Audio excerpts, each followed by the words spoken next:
Saint-Martin-des-Bezasses, un petit village de 1000 habitants situé au cœur du bocage normand.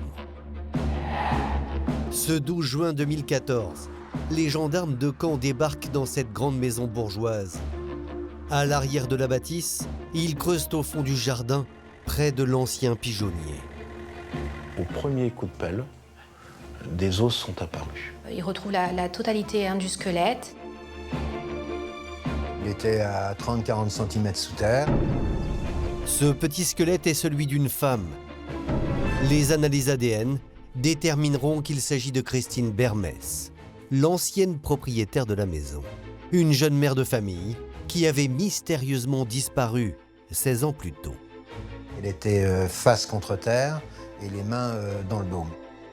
Probablement signe qu'elle était attachée. Les enquêteurs ont la conviction que Christine Bermès a été tuée. Problème, impossible de déterminer comment. Il n'y a pas de coup de couteau, il n'y a pas de balle, il n'y a rien. Ils vont en fait trouver une couche de plâtre. Ils pensent que c'est de la chaux qui a été versée sur le corps. C'est un corps entièrement décomposé, donc on ne peut même pas savoir si elle a été étranglée ou étouffée, parce que les poumons n'existent plus, la trachée artère n'existe plus, donc c'est très compliqué, c'est une autopsie blanche. Les expertises ne permettent pas d'établir la cause directe du décès de Christine. Le mystère aurait donc pu rester entier, mais les langues se sont déliées. 16 ans plus tôt, dans cette même maison, un curieux ménage à trois s'était installé. Christine Bermès, la victime, partageait son compagnon, Fabien Longa, avec sa propre sœur, Caroline Bermès. Aujourd'hui, tous les deux ont décidé de parler et ils s'accusent mutuellement du meurtre de Christine. Madame Bermès, vous voulez bien venir à la barre, je vous prie. Donc 2 belles nanas, un mec, dans un village de 500 habitants où ils n'ont jamais rien vu, vous voyez ce que je veux dire? Monsieur Longa avait des pratiques sexuelles très bizarres. Ils ouvrent la cage et ils me disent « Bon, tu as tué Christine ». Bah, je dis « Non, je suis désolé, j'ai jamais tué Christine ». Fabien la trahissait, mais aussi sa sœur la trahissait. C'est la double peine. Christine disait qu'elle lui avait volé sa vie, son fils, son mari, sa maison. Elle a pu, à un moment ou à un autre, participer à la dissimulation du corps. Cette affaire était totalement atypique, totalement amorale. Tout commence le 24 février 2010. À la gendarmerie de Caen, le téléphone sonne. Au bout du fil, cet homme, Fabien Longa. Et voilà, je voudrais vous déclarer une disparition plus qu'inquiétante et je vous explique mon histoire. Depuis telle année, j'ai plus de nouvelles de mon ex-compagne, etc. Le flic prend ça très au sérieux. Voici le gendarme qui a reçu l'appel. Il travaille à la section de recherche de Caen. Et si aujourd'hui, cet officier accepte de témoigner, il nous demande de conserver l'anonymat pour préserver ses autres enquêtes. Les propos de Fabien Longa sont plutôt inquiétants puisqu'il dit qu'une personne peut être morte. La deuxième chose, c'est qu'effectivement, plus personne n'a de nouvelles de cette Christine. Ça méritait au moins de savoir ce qu'était devenue cette femme déjà. C'était la première question à se poser. Le gendarme ne le sait pas encore, mais l'appel de Fabien Longa va faire remonter à la surface une histoire d'amour hors du commun qui va tourner au drame. Nous sommes à Avignon, au milieu des années 80. À l'époque, Fabien Longa est garagiste. Tout lui réussit. Les affaires marchent bien et côté cœur, l'homme multiplie les conquêtes. Son côté beau parleur, son côté flamboyant, son côté belle voiture, restaurant. Nous avons un homme à femme, un homme qui aime séduire. Tout lui réussit dans la vie, mais les femmes, c'est le point faible. On peut le séduire très facilement et aussitôt il est capté. En mars 1986, il fait la rencontre de Christine Bermès, une hôtesse d'accueil de 25 ans. Et le coup de foudre est immédiat. Il était très intelligent. C'était quelqu'un qui avait du caractère. C'était une très belle femme qui prenait soin de sa personne, très coquette. Elle avait la classe, ça c'est clair. Elle aimait séduire les hommes et elle plaisait aux hommes. On a marché jusqu'à 2 h du matin. On marchait, on parlait, et puis bon, très intéressant. Bon, je me dis tiens, elle est pas con cette fille. Je la ramène chez elle, et là commence une histoire d'amour, un truc phénoménal. Il n'avait jamais rien vécu de pareil avant elle. C'était l'amour de sa vie. Seulement Fabien Longa est marié depuis 15 ans et père de 2 enfants. En apprenant l'infidélité de son mari, l'épouse trahie va déclencher une scène de ménage, une dispute qui révèle l'autre visage de Fabien Longa. J'étais avec Christine, et puis elle m'a fait un scandale, donc fou de rage, j'ai pris une hache, bon c'est pas malin, mais bon j'ai pas touché ma femme, j'ai pris la hache, j'ai coupé les 4 montants de la Fiat Ritmo, à ras du capot, à ras de l'arrière, le toit, j'ai fait une décapotable en 3 minutes et demie. On voit déjà le côté un peu violent de Fabien. Il est à la faute en réalité parce qu'il a une maîtresse, parce qu'il quitte sa femme pour aller vivre une autre histoire. Et non content de ça, il détruit la voiture de son épouse. Fabien Longa s'installe avec sa maîtresse, qui devient aussi son assistante au travail. Le fougueux garagiste est un homme comblé. Elle était au top partout, elle était à fond avec moi. Bon, c'est ce que tout homme rêve d'avoir, je l'ai eu. Mais ce bonheur va être de courte durée. Car une nouvelle femme ne va pas tarder à le faire voler en éclats. Et cette femme, c'est Caroline Bermès, la sœur aînée de Christine. Et c'est Christine elle-même qui, bien malgré elle, va pousser Caroline dans les bras de son compagnon. Christine n'a pas le permis de conduire, je suis dans l'automobile. Christine me dit, quand tu as besoin de bouger des voitures, prends ma sœur. Bon, je prends sa sœur. Lors de leur déplacement professionnel, Fabien et Caroline se rapprochent. Fabien, le coureur de jupons, est rattrapé par ses vieux démons. Et la sœur, vient avec moi avec des jupes là, on part à l'autre bout de la France, elle me tombe dessus, et puis c'est plus une histoire d'amour, c'est une histoire de cul. On parle des choses comme elles sont. Elle est devenue ma maîtresse. Aller choisir le compagnon de sa sœur pour le prendre comme amant, je pense que on est aux portes de la perversion, aux portes de la perversité. C'est malsain, c'est éminemment malsain. Et en plus, tout ce beau monde travaille ensemble. Lorsqu'elle découvre la trahison en feuilletant le journal intime de sa sœur, Christine décide de passer l'éponge, mais à une condition. Elle voit que sa sœur prend une emprise énorme sur notre vie, et Christine me dit, écoute, on cherche une maison, on va acheter. N'importe où, je veux partir d'ici. Je dis, ok, pas de problème.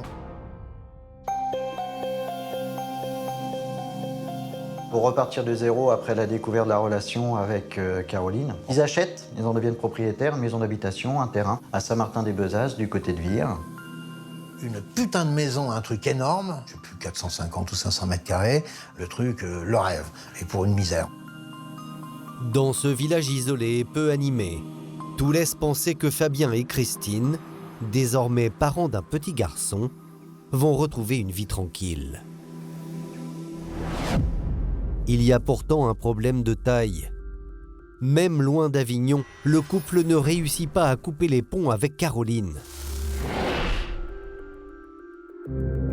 Caroline fait le déplacement, on est quand même à plus de 900 km d'Avignon.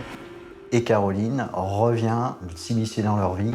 Caroline ne lâche pas l'affaire et elle va continuer à avoir une relation intime avec lui. Le déménagement n'a rien changé. Ce qui se passait à Avignon continue à Saint-Martin-des-Bezasses. Le triangle amoureux se reconstitue. Et contre mauvaise fortune, bon cœur, Christine va finir par accepter la situation. Toutes les deux étaient amoureuses de Fabien. Ce ménage à 3, il a été accepté par les 2 sœurs pour pouvoir vivre avec Fabien. Fabien le reconnaît, lui, il est plus heureux des hommes. 2 belles nanas, un mec, dans un village de 500 habitants où ils n'ont jamais rien vu, vous voyez ce que je veux dire. Je n'avais pas encore posé le pied par terre, ça commençait à causer. Seulement, dans ce ménage à trois, le feu couve. Car les deux sœurs ont des caractères radicalement opposés. Il y avait deux personnalités totalement différentes depuis l'enfance, avec une liberté affirmée de Christine et une soumission, j'ai envie de dire naturelle, de Caroline. Beaucoup plus réservé, plus renfermé. Normalement, on se sert toujours dans une fratrie de l'aîné comme modèle. Et là, on a plutôt l'impression que Caroline avait plutôt comme modèle Christine. Certainement, Caroline devait envier sa sœur pour sa facilité, pour sa beauté. La sœur prenait le soleil, ma cliente prenait l'ombre.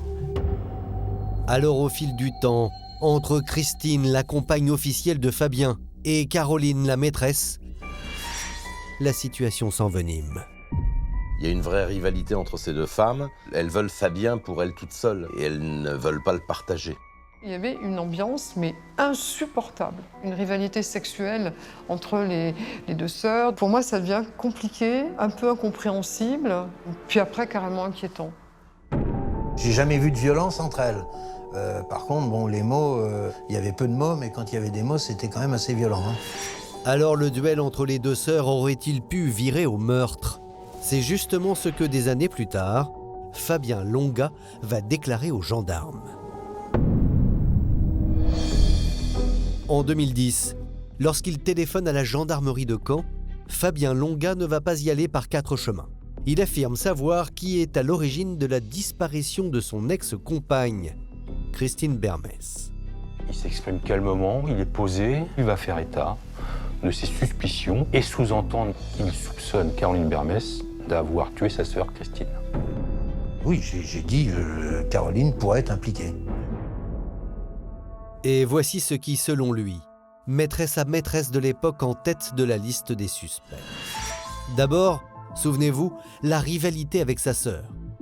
D'autant qu'en 1992, un an après le déménagement en Normandie, un événement va mettre le feu aux poudres. Caroline, la maîtresse de Fabien, accouche d'un petit garçon. Mais elle ne veut pas avouer à sa sœur qui est son père. Christine, elle, est persuadée que c'est Fabien. Il conteste être le père. Ma cliente a toujours soutenu que c'était son fils.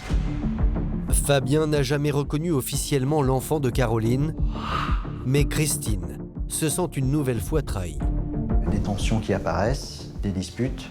Christine n'accepte plus la situation. Elle n'était pas aussi docile que peut-être qu'aurait souhaité Fabien. Un jour, elle m'a dit, bon, bah écoute, c'est terminé, je m'en vais.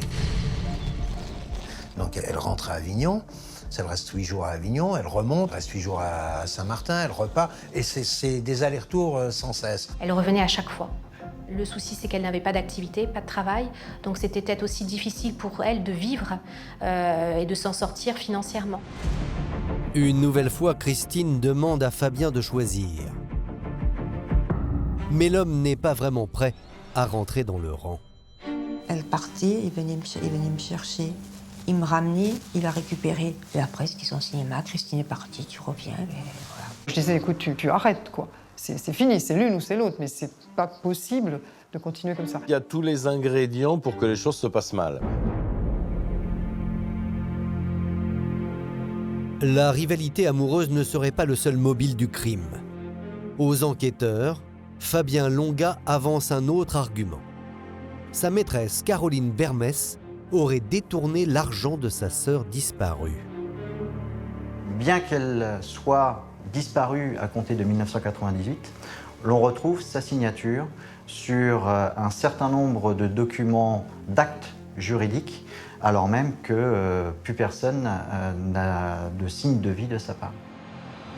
En effet, les gendarmes mettent la main sur 2 procurations qui, étrangement, permettraient à Caroline de récupérer tout le patrimoine de sa sœur. Caroline avait fait à la fois la procuration pour la vente de la maison et aussi fait la renonciation à succession en 2001 pour la succession de leur maman. C'est elle qui était à l'origine des 2 documents.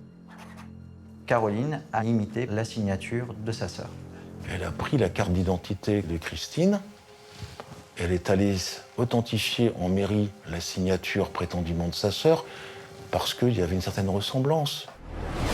Incroyable. Caroline aurait usurpé l'identité de sa sœur, ce qui lui aurait permis de détourner 120 000 €. Mais ce n'est pas tout. Il y aurait, selon Fabien Longa, encore plus compromettant. Fabien explique aux gendarmes que sa maîtresse Caroline serait la dernière personne à avoir vu sa sœur vivante. Je dis, bon, Christine est où? Elle est repartie.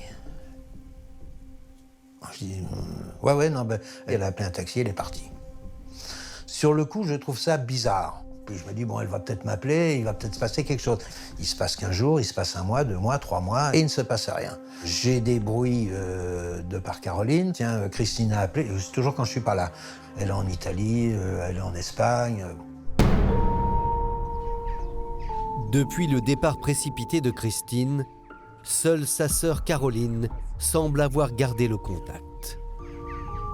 Étrange. J'ai demandé des nouvelles de Christine. Est-ce que Christine est en bas dans le Midi? Oui, elle est en bas dans le Midi. Est-ce que vous avez des nouvelles? Oui, on a des contacts, le téléphone. Comme elle avait l'habitude de s'en aller et que, en l'occurrence, la propre sœur dit elle est partie dans le sud, pourquoi ne pas la croire? Fabien m'a dit que Christine était partie chez sa mère à Avignon. Donc je l'ai pas cru un seul instant. Elle s'entendait pas du tout avec sa maman. Alors pas du tout. C'est pour ça que j'ai tout de suite su que c'était un mensonge. C'est vrai que Christine, elle pouvait s'en aller, mais elle donnait toujours signe de vie. Puis elle partait 3-4 jours. Donc là, au bout de quand même d'1 mois, 2 mois, 3 mois, c'était pas son habitude de partir aussi longtemps. D'ailleurs, tout comme elle aurait falsifié les procurations, il est aujourd'hui facile d'imaginer que Caroline aurait pu mentir concernant les voyages de sa sœur. Caroline serait bien la dernière personne à avoir vu sa sœur en vie. Un témoignage capital va venir le confirmer. C'est celui de son neveu, le fils de Christine et de Fabien. Il avait 8 ans au moment de la disparition de sa mère, mais il n'a jamais oublié une scène troublante survenue à l'époque dans le jardin de Saint-Martin-des-Bezasses. Il aurait vu un jour, un matin, très tôt, sa tante Caroline se déplacer dans le jardin avec une brouette. Voilà. Et ça l'aurait surpris de par le fait que c'était très tôt le matin et qu'en l'occurrence, Caroline n'était pas coutumière du faire du jardinage. C'est un élément qui, en tout cas, est pour lui suffisamment marquant pour qu'il puisse l'évoquer lorsqu'il est interrogé par les services de gendarmerie.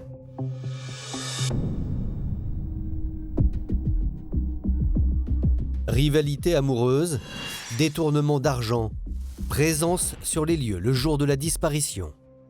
Caroline fait donc office de suspect numéro 1. Et un dernier élément va l'accabler. C'est une expertise psychiatrique ordonnée par le juge d'instruction qui révèle chez elle une dangerosité criminogène et un dysfonctionnement pervers de la relation au couple. Elle voulait être sa sœur. Il y avait vraiment un problème au niveau de sa personnalité par rapport à ça. Donc elle aurait pu, de par cette volonté, être à l'origine de la disparition de sa sœur. En effet, dans la maison de Saint-Martin-des-Bezasses, à peine Christine partie, Caroline prend sa place aux côtés de Fabien Longa. Béatrice, la sœur de ce dernier, se souvient de l'attitude équivoque de Caroline à l'époque. Il y a eu un repas de famille où là, il n'y avait plus Christine. Et Caroline était là. Bon, alors elle s'occupait comme vraiment une mère de famille. Elle était la femme au foyer. La table était mise superbement. Il y avait les nappes brodées qui venaient de chez mon père. Il y avait le service de notre père. Donc, oui, une reconstitution très symbolique. Hein. Et c'est là que Caroline me regarde très, très émue et me dit c'est beau, une famille. Son rêve se réalise puisqu'elle devient la maîtresse de maison, la seule compagne de Fabien. Elle avait une espèce de besoin de ressembler à sa sœur, de prendre ses affaires, de prendre son mari, de prendre ses enfants, de prendre sa maison, sa voiture, etc. Donc c'est un problème d'identification qualifié de pathologique par un expert psychiatre. Donc oui, elle avait des raisons de tuer sa sœur.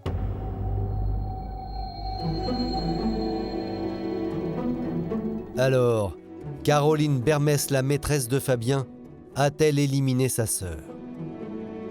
Peut-être pas, car face aux accusations de son amant de l'époque, elle va donner de l'histoire une version totalement différente et faire de surprenantes révélations.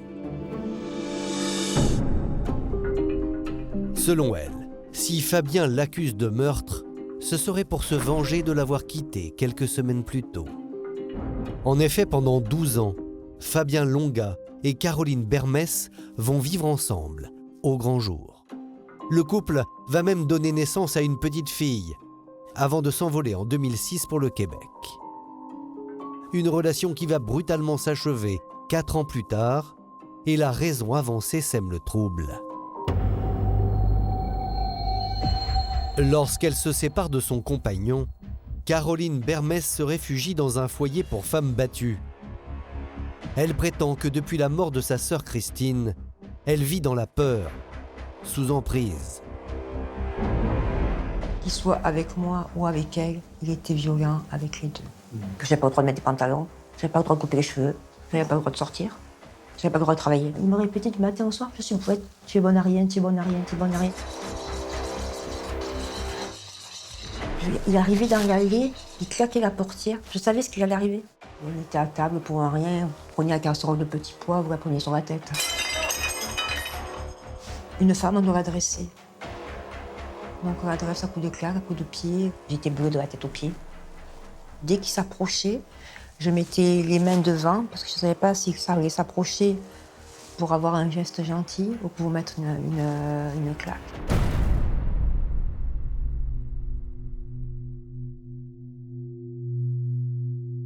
Nous avions un dominateur, quelqu'un dans la toute-puissance, dans la pathologie, qui contrôle les personnes, un manipulateur. Si je sortais, c'était qu'avec lui. Parce que si j'allais acheter du pain, je couchais avec le boulanger. Si j'avais acheté du lait, je couchais avec le laitier. Et il criait, il tapait, jusqu'à la fin que je disais oui, je le connais, je couche avec, je ne savais pas qui c'était. Vous êtes sa chose, sa propriété. D'après Caroline, Fabien Longa serait donc jaloux et violent. Des déclarations qui, souvenez-vous, font écho à la réaction de l'homme lors de la rupture avec sa première femme. Coup de rage, j'ai pris une hache, j'ai coupé les 4 montants de la Fiat Ritmo, j'ai fait une décapotable en 3 minutes et demie. Mais c'est une autre scène de ménage, survenue en 1996, qui interroge, car les choses vont totalement déraper. Retour dans la maison normande de Saint-Martin-des-Bezasses. À l'époque, Fabien Longa refuse de mettre fin à sa relation avec sa maîtresse, Caroline Bermès. En réaction, Christine, sa compagne officielle, quitte régulièrement le domicile, avec fracas. Des départs intempestifs qui rendent Fabien Longa fou de jalousie. Un jour, Christine pète un câble, elle se met sur le balcon et elle se met à hurler au secours, au secours, au secours. Donc j'ai attrapé Christine et je l'ai mis sur le lit. C'est à ce moment-là qu'il va décider de la ligoter pour qu'elle ne bouge plus. Caroline est présente, c'est elle qui va chercher la corde, parce que Fabien va lui demander d'aller chercher une corde, donc elle va aller la chercher. Christine était véritablement dans une panique absolue. Comme elle va pas se laisser faire, il va l'emmener dans la salle de bain, toujours ligotée, les mains derrière le dos, ligotée avec les pieds, et elle va rester dans la salle de bain le temps que Fabien se douche. Et après Caroline va prendre sa douche en présence de sa sœur qui est ligotée à côté de la baignoire. Christine est en difficulté, elle est agressée par son mari qui est fou furieux, qui l'attache, qui veut l'emmener dans le coffre de sa voiture. On peut attendre de la part de sa sœur, à tout le moins qu'elle ne bouge pas, mais en tout cas pas qu'elle aide et qu'elle porte assistance à l'agresseur. Or, c'est ce qu'elle a fait. L'après-midi, elle va rester comme ça, ligotée. Et puis, à 16h, il va lui dire qu'il faut qu'il la descende dans le garage parce que les enfants vont bientôt arriver. Christine aurait supplié sa sœur de l'aider et elle l'aurait laissé ainsi et elle serait partie chercher les enfants. Christine est terrorisée car elle se demande où Fabien va s'arrêter. J'ai attaché Christine avec une chaîne et des cadenas. Je l'ai mis dans le coffre d'une voiture et j'ai fermé le coffre. Elle se libère des cadenas, des chaînes, elle ouvre le coffre, elle va pieds nus chez des voisins crier au secours. Les voisins conduisent Christine à la gendarmerie où elle porte plainte contre Fabien. Mais ça ne se calme pas, bien au contraire.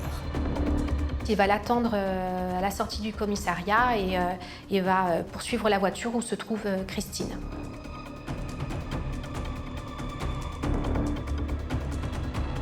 J'arrive derrière un peu vite et puis je mets la pression. Je me mets doucement contre son pare-choc, j'accélère. Et quand je me mets en colère, je me mets en colère. Je l'ai poussé et on était à 200 à l'heure. Et puis à un moment donné, il est parti et il s'est foutu dans le rail.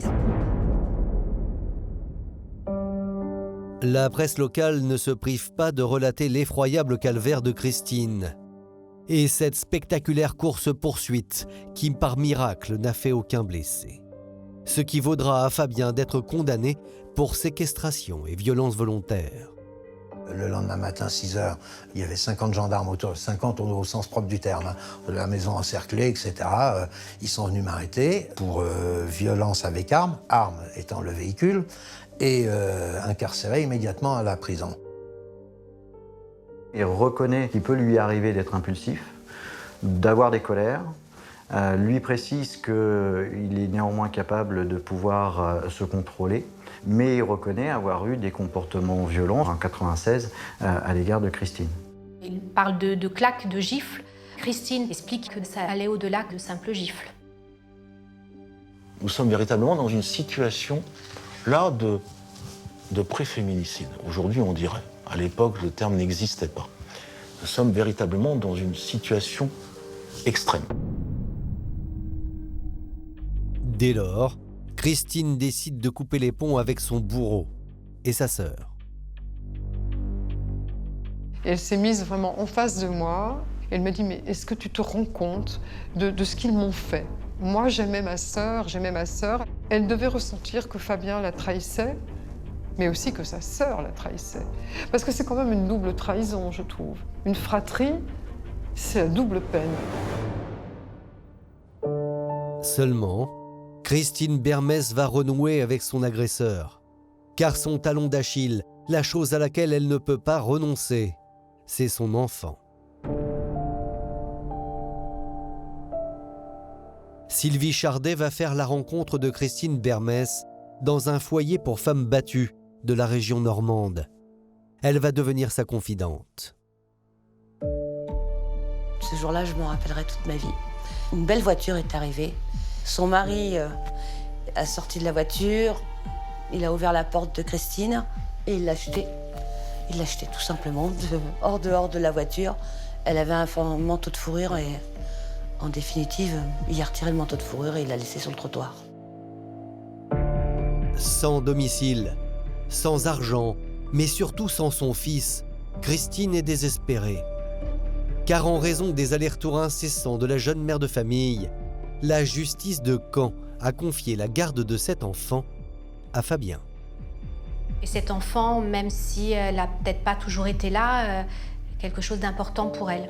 En tout cas, lui, il a le souvenir d'une maman aimante qui lui faisait des câlins. C'était l'amour de sa vie, son fils. Elle l'appelait régulièrement, mais il ne lui répondait pas. Ou des fois, c'était sa sœur, Caroline, qui, elle, répondait, mais ne passait pas son fils.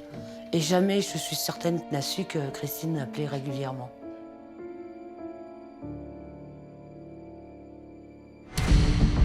Christine et Fabien engagent alors un véritable bras de fer autour de leur fils. Et ils semblent irréconciliables. Elle avait l'intention juridique de récupérer la garde de son enfant. C'était quelque part une combattante. Elle voulait récupérer son fils. Il avait décrété qu'elle ne l'aurait pas. Ça, c'était pas simple et elle le vivait très très mal. Fabien tenait Christine avec cet enfant. Si elle voulait le voir, elle devait aller au domicile conjugal de Fabien. Le chantage était perpétuel vis-à-vis de son fils. Elle rampait devant Fabien et il était violent. Elle en avait peur. Je l'entends encore avec son accent. Je crains qu'il m'arrive quelque chose. Et je te demande de prendre soin de t'occuper de Edgar plus tard et quand il sera grand et toujours savoir ce qu'il devient. Et elle avait fait la même demande à ma mère. Christine avait-elle un mauvais pressentiment? Ce qui est surprenant, c'est que peu de temps avant sa disparition, elle avait décidé de retourner vivre avec Fabien. Sylvie, la confidente, l'apprend par une lettre que son ami lui a écrite avant de partir. Coucou ma chérie, je repars voir mon fils. J'ai enfin l'opportunité d'avoir la garde. Fabien accepte tout. Je te tiens au courant, je te fais des gros bisous, à bientôt. Et puis plus rien. Et si cette volte-face pour le moins inattendue de la part de Fabien Longa cachait un piège? Dès lors, l'ex-compagnon pourrait être le meurtrier. Il faut dire que dans ce dossier, un dernier détail ne plaide pas en sa faveur. Pendant 12 ans, il n'a pas cherché à savoir ce qu'était devenu son ex-compagne. Souvenez-vous, l'homme prétend avoir cru sa maîtresse Caroline sur parole. Il se passe 15 jours, il se passe 1 mois, 2 mois, 3 mois, et il ne se passe rien. J'ai des bruits de par Caroline. Christine a appelé, c'est toujours quand je suis pas là. Elle est en Italie, elle est en Espagne. Les mois défilent. Christine s'est volatilisée. Et aussi étonnant que cela puisse paraître, personne ne semble s'inquiéter plus que ça. Le discours que pouvait avoir Fabien ou Caroline de sa maman n'étant pas forcément très positif, elle s'est forgée cette idée que sa maman l'avait abandonnée. Les services sociaux, la justice ont considéré que la situation était stabilisée. Christine était partie, on nous disait qu'elle était partie, on ne savait pas où elle était. Caroline était là, dans la relation de couple, élevait, éduquait l'enfant de sa sœur. Le propre fils de Christine appelait Caroline « maman ». Cette femme était en grande difficulté, tout le monde le savait. Il y avait ce combat pour récupérer son enfant. Elle décide de revenir vivre chez elle pour son fils, a priori, et elle disparaît. Et elle disparaît sans son fils. Ce qui est clair dans cette histoire, c'est qu'il y a eu un loupé. Il y a eu un loupé des services sociaux et un loupé du système judiciaire.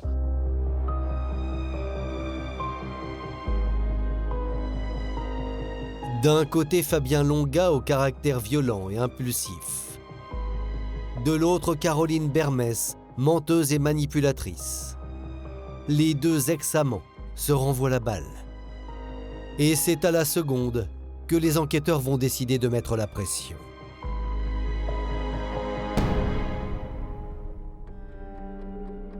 Mai 2014 au Québec, les gendarmes français sont enfin autorisés à venir interroger Caroline Bermès, qui vit toujours sur le sol canadien. On va faire une première audition libre de Caroline. Cette discussion est filmée. Madame, est-ce que vous aimez le jardin? Est-ce que vous aviez une brouette? Ça a été leur première question. J'ai dit, mais oui, je plante des fleurs. J'ai planté des petites fleurs, mais c'est quoi le rapport avec la brouette? Le fils de Christine disait avoir vu Caroline pousser une brouette le matin de la disparition de sa mère, ce que la suspecte nie formellement. Il me demande qu'est-ce que je sais, Christine? Je dis rien, ça continue, qu'est-ce que vous savez, machin, la dernière fois que vous l'avez vue, je dis toujours que je sais pas. Mais l'enquête va tout à coup basculer, car les policiers canadiens qui assistent les gendarmes de Caen proposent à Caroline de se soumettre au test du détecteur de mensonges. Ils m'ont dit, est-ce que vous voulez le passer? J'ai dit oui.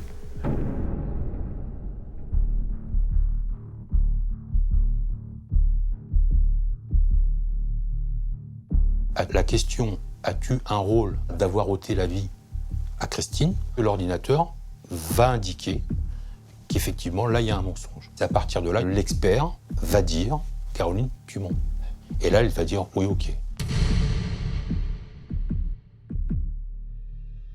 leur ai dit que Fabien Longa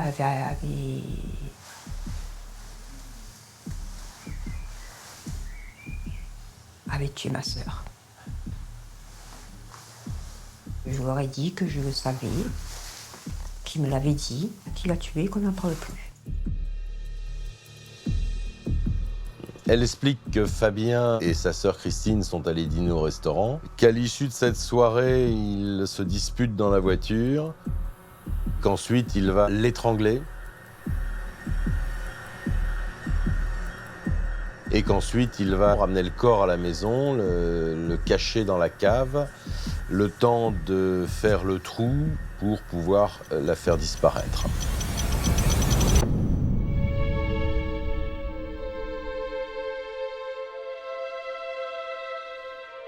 Elle est épuisée mentalement. On la sent triste parce qu'elle sent que les choses lui échappent à ce moment-là. On sent une femme apeurée sur son avenir. Au départ, je ne voulais pas parler parce que j'avais peur pour mes enfants. Et après, je me suis dit que quoi qu'il arrive, il était temps que la lumière se fasse. C'était lourd à porter.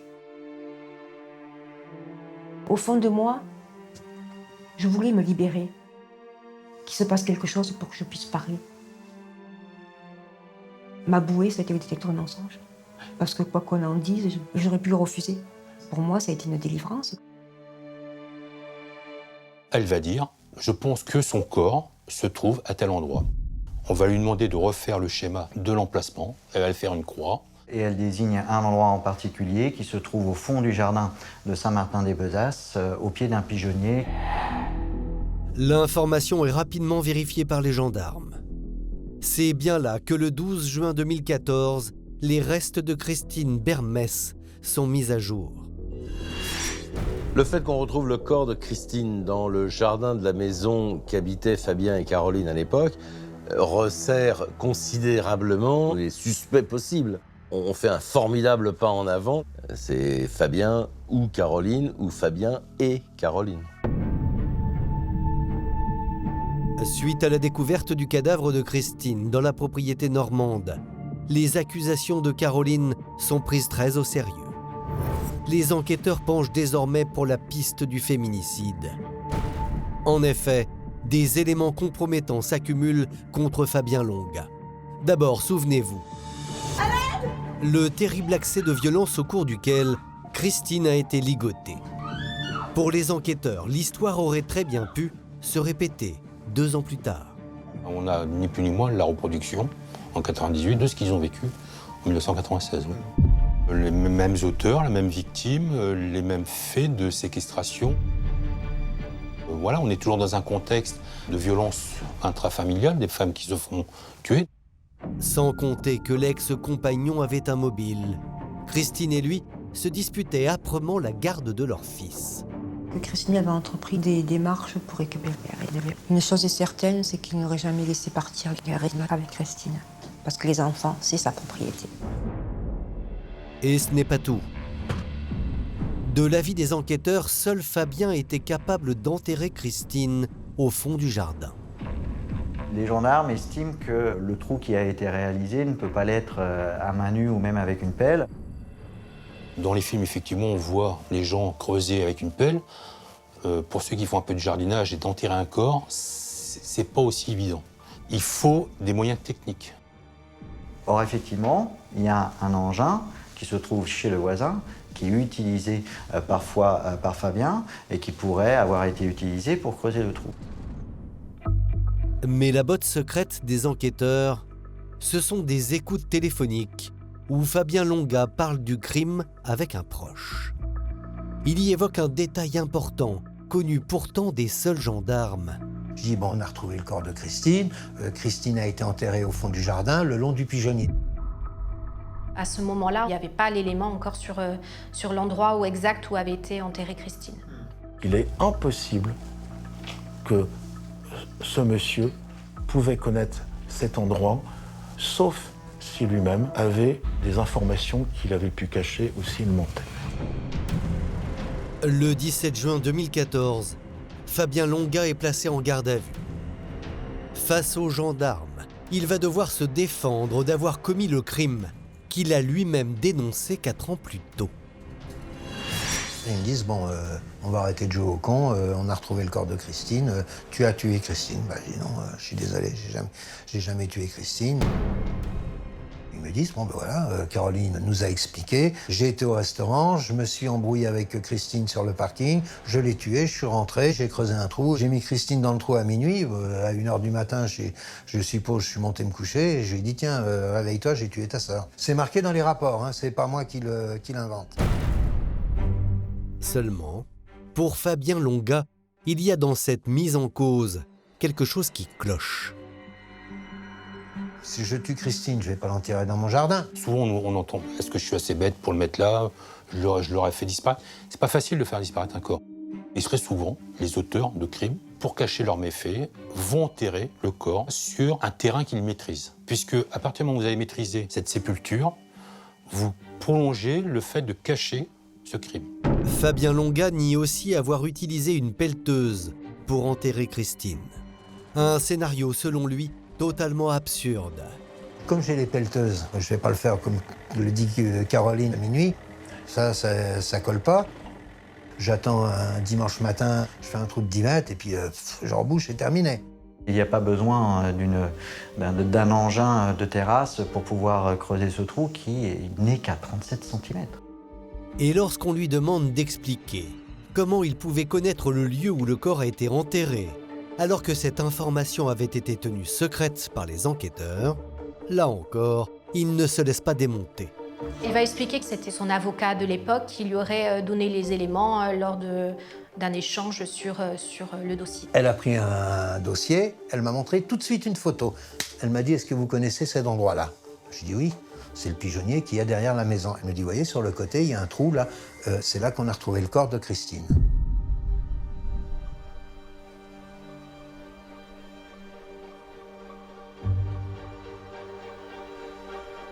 Au terme de la garde à vue, Fabien Longa ne reconnaît qu'une chose.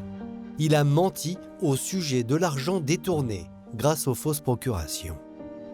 Non seulement il était au courant, mais il en aurait aussi profité. Il avait peut-être des intérêts à ce que Christine disparaisse, notamment l'aspect financier, puisque la vente de la maison, même la succession de la maman de Caroline et Christine, donc c'est Caroline qui a hérité de tout, mais une partie de l'argent a été sur les comptes de Fabien. Après 8 ans d'enquête, le juge d'instruction de Caen décide de renvoyer aux assises Fabien Longa pour le meurtre de Christine Bermès. Mais l'homme, qui clame toujours son innocence, fait appel et il va profiter d'un incroyable coup du sort judiciaire. En janvier 2018, la cour d'appel rend son verdict. Fabien Longa ne peut plus être jugé pour le crime. Il a eu le nez creux parce que la cour d'appel a considéré que le crime était beaucoup trop ancien et qu'il y a une règle en droit qui s'appelle la règle de la prescription. On dit qu'un crime est prescrit après 10 ans, à partir du moment où personne n'a commis d'actes judiciaires ou n'a fait d'actes judiciaires pendant les 10 ans. La Cour d'appel a décidé qu'elle était morte en 1998 et que par conséquent, en 2014 et après, c'était prescrit. Il est passé à 2 doigts d'aller devant la cour d'assises comme étant la conséquence de sa propre dénonciation. L'arroseur a failli être arrosé. Je suis sorti de l'affaire, petite victoire, mais on aurait bien aimé aller combattre. Être demain dans le box des accusés face à Caroline, j'aurais aimé. Quitte à prendre 5 ans, 10 ans, c'est le risque. Hein. J'aurais été accusé, je me serais retrouvé en face de Caroline, j'aurais déchargé tout ce que j'avais à décharger. J'ai suffisamment de choses pour m'innocenter. J'ai pas tué Christine et j'aurais préféré qu'elle vive et vivre avec elle. Si Fabien Longa a bénéficié d'un non-lieu, Caroline Bermès, elle, n'est pas tirée d'affaire. Le juge estime qu'elle serait bien impliquée dans la mystérieuse disparition de sa sœur. Et à la différence de Fabien, elle ne pourra pas échapper aux assises. 11 juin 2020, au tribunal de Caen, Caroline comparaît libre lors d'un procès plutôt saugrenu. Elle est accusée d'avoir caché le cadavre de sa sœur. alors que Fabien, le principal suspect, ne sera jamais poursuivi. Même si on sait que c'est M. Fabien Longa qui a fait ça, eh ben, il n'y a rien qui se passe. Ouais, c'est ça le plus choquant. On ne pouvait rien faire pour lui, donc il fallait que quelqu'un paye pour quelque chose. Caroline va être jugée pour recel de cadavre, et le recel de cadavre, c'est un délit continu, donc il n'y a pas de prescription. Et même dans 20 ans, dans 30 ans, on peut la poursuivre encore pour recel de cadavre. Elle a donné le lieu où était enterrée Christine. Donc si elle savait où elle était enterrée, elle a pu à un moment ou à un autre participer à la dissimulation du corps. Alors Madame Bermès, vous voulez bien venir à la barre, je vous prie. À l'audience, l'accusé est confronté à son neveu, le fils de Christine. Souvenez-vous, c'est lui qui affirmait avoir vu Caroline au petit matin avec une brouette dans le jardin, peu après la disparition de sa mère. Ce jeune homme est dans une confusion et en colère, avec une difficulté à pardonner à sa tante, parce qu'il a été aussi influencé par son père, qui a indiqué que c'était sa tante qui l'avait tué. D'ailleurs, à la surprise générale, il va faire volte-face et disculper sa tante. Il a eu l'honnêteté de dire qu'il ne savait pas si c'était un souvenir qu'il avait imaginé ou si c'était un souvenir qui avait été induit par quelqu'un qui avait peut-être intérêt à influencer ce témoin. Cet élément qui était à charge contre Caroline est tombé. Et là, nous avons un coup de théâtre judiciaire. Sur les écrans de la salle d'audience, le jeune homme est en larmes. Le public retient son souffle lorsque Caroline demande à lui parler. Je te considérais comme mon fils et je te considérerai toujours comme mon fils. Je t'aime très fort. De voir qu'il a été ému quand j'y ai parlé, si vous saviez comme ça m'a touchée. Son père, c'était son Dieu. Parce que je pense qu'il a compris des choses. Dans le peu de choses, ce que j'y ai dit, il a compris ce que je voulais dire. Mais lorsque Fabien s'avance à la barre des témoins, la tension monte d'un cran. Fabien lance alors à la cour d'assises. On va parler franchement, je pense que Caroline a tué sa sœur. En aucun cas, je n'ai participé à quoi que ce soit. Jamais j'y aurais fait du mal. C'est sa parole contre celle de Fabien. Étant donné que chacun accuse l'autre, il était très difficile de savoir, de déterminer le rôle de chacun. Vous n'avez pas de téléphone, vous n'avez pas de vidéo, vous n'avez pas d'ADN, vous n'avez rien. C'est très compliqué. D'établir les charges 20 ans après ou 18 ans après, c'est beaucoup trop tard en réalité, sauf à obtenir des aveux. Les aveux espérés par la justice ne viendront pas. Mais à la barre, Caroline Bermès révèle les raisons de son silence pendant plus de 16 ans. Une nouvelle fois, elle incrimine son ex-compagnon, Fabien Longa. Je ne pouvais pas en parler. J'ai toujours eu peur de lui, donc la peur n'a fait que s'amplifier. Et puis bon, mon seul truc, c'était protéger mes enfants. Son compagnon, de nombreuses fois, lui aurait dit qu'il s'était trompé, qu'il n'avait pas tué la bonne sœur, et que c'est elle qui aurait dû être dans le trou, et pas Christine. Quand vous entendez ça, que vous êtes une femme déjà par nature soumise, que vous êtes dépendante économiquement d'un homme, que vous avez des enfants avec lui, qu'il contrôle tous les moyens de paiement, nous avons, là je crois, les ressorts de cette affaire. Selon Caroline, Fabien aurait menacé de la dénoncer si elle révélait au grand jour le meurtre de sa sœur. J'aurais dû être plus courageuse, peut-être, de dire. Mon seul tort, c'est un gros tort, c'est de m'être tue. Je suis tellement désolée, tellement. Et c'est un fardeau que je porterai toute ma vie. Pour recel de cadavre, Caroline Bermès risquait une peine de 2 ans de prison.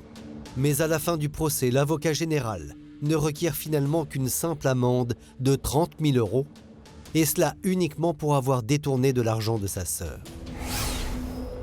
Et à l'énoncé du verdict, surprise, Caroline est acquittée. La cour condamne juste son attitude, blâmable. J'y croyais pas.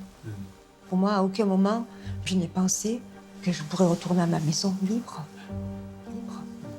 Libre et reconnue innocente, quoi. Sous le coup de l'émotion, Caroline s'évanouit. Elle est évacuée par les pompiers. Sur les bancs de la salle d'audience, le procès laisse un goût amer. On a fait ce procès, mais ça servait à rien. Recel de cadavre pour Caroline, elle a été acquittée. Et le suspect principal, c'est-à-dire Fabien, a été entendu en qualité de simple témoin. Et il est venu raconter ce qu'il avait envie de raconter. Donc, ça peut pas fonctionner. Enfin, ça ressemble pas à un procès, de toute façon.